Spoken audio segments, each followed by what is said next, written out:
Welcome to this edition of Diligence Inside America's Boardrooms. I'm TK Kerstetter, and I'll be your host for today's show. Today, we're going to be talking about Nominating Governance Committee Chair survey that identifies the NomGov chair's top priorities. And joining me, and it's a pleasure to have her back again, is Ann Yerger, who's the senior advisor with Spencer Stuart's North American Board Practice. Welcome back, Ann. Thanks, TK. So Spencer Stuart recently completed its annual survey and published the results, which is made up of S&P Nominating Governance Committee chairs who you survey. And I have to believe that after the pandemic and the social issues like equality and Black Lives Matter, that you probably see quite a diversion from last year's priorities if the survey was done sort of in the beginning of 2020. So I'm curious, what feedback did you get when you asked NomGov chairs what their priorities were for the next 3 years? Well, TK, it's an interesting question. And the results of our 2021 survey found that NomGov chairs really are continuing and maybe amplifying last year's priorities. Top issue for NomGov chairs is expanding and enhancing their oversight of environmental, social, and governance, or ESG issues. I think the result isn't surprising given the increasing interest by investors, regulators, customers, employees, and other corporate stakeholders in ESG issues in general, but also in company disclosures on ESG issues and board oversight of ESG issues. But TK, as you know, and as we've discussed over the years, that ESG descriptor covers a lot of territory. And this year's top 5 priorities include 2, I think, very big issues that I think fall under that umbrella. One is enhancing the racial and ethnic diversity of boardrooms, which landed as the second most significant priority. And the other is overseeing company-wide diversity, equity, and inclusion, or DE&I issues, which was in 5th place. Rounding out or filling out the top 5 list are developing a board succession strategy, that was 3rd place, and also enhancing board effectiveness, which was in 4th place. What's, I think, really interesting is what's missing from the list, and that is enhancing board gender diversity, which has really experienced a steady decline in emphasis. It fell from 2nd place in 2019 to 4th place last year to 7th place this year. Was there anything related to the board effectiveness, like the board evaluations? You would think that from a priority level that would be something that a NomGov chair would be sensitive to as well. In a way, that's table stakes. Empirically, we know that most boards are doing board evaluations. What you are seeing is a slow increase in individual director evaluations. I think that's on everybody's agenda, at least something to think about. And use of a third-party expert. I was really happy to see that board succession was on the NomGov chair because, that's so important. And to me, and I'm always on my soapbox on this, but so much is happening in committees now that committee chairs play such an important role, particularly between meetings in the work that they do. And special thought has to be given ahead of time on who can serve as chairs of committees so that you have enough of a bench on the board, that there's a logical succession plan, or if something happens to a director, it's not like Panic City all of a sudden. So to see that listed on there, we're going to take a little bit of credit on how often we bring that issue up on how important board succession is. So I couldn't agree more. It was maybe not a surprise, but something I didn't fully understand or expect when I joined boards, which is how much work is done by committees and how much work, the heavy lift by committee chairs. So having a succession plan and having successors sort of in the wings for those committees, it's incredibly important. Yeah. So the other thing that when I looked at the survey results that I thought was very interesting was when you asked the chairs about their recruiting and refreshment priorities over the next 3 years. So share with the audience sort of what the results were around that space. Mhm.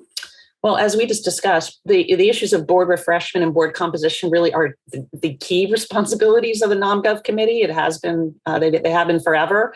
This year's survey found that NonGov chairs are prioritizing a variety of skills and backgrounds as they add new directors. And you'll hear themes that are supporting really the committee priorities that we just discussed. So recruiting directors from historically underrepresented ethnic and racial groups is, again, the top priority, the top recruiting priority. Global experience, in particular, is in higher demand, perhaps reflecting a sense stemming from the COVID-19 pandemic that the world is more connected than ever. This jumped from 10th place in 2019 to 4th place last year to 2nd place this year. Rounding out the top 5 prioritized recruiting profiles are technology experience, financial experience, and operational experience. But again, conspicuous in absence is recruiting women directors. As I discussed earlier, gender diversity did not rank in the top 5 this year. And in terms of recruiting profiles, it actually fell significantly from 1st place in 2019, 3rd place last year, to 10th place this year. So Anne, correct me if I'm wrong, the performance to date on recruiting women and minority directors, though, has really shown a concentrated effort to, increase that representation on boards on the new directors. Do you happen to have that knowledgeable? I know it was a percentage in the 70s, I believe. 72% of the directors independent directors joining S&P 500 boards last year were women or men from racial or ethnic underrepresented groups. So it's really an extraordinary number. But of course, because boardroom turnover is so slow and low, what you're seeing is like moving the needle on aggregate percentages. It still is pretty slow. So today, women represent 30% of all S&P 500 directors. And I believe racial and ethnic directors represent somewhere south of 25%. I want to say it's 21 or 22% of all directors. So very low and significantly behind what you see really for US demographics. Yeah, that needle does move pretty slow because there's just isn't enough openings on a given year. Now, boards can do something about that. They're certainly allowed to increase their numbers, add somebody, and then when somebody retires, sort of move that back. So creatively, there are ways of increasing that number, if they want to. The other point is, it's really sort of disappointing in California, where you would think there's a mandate to increase, the minority positions.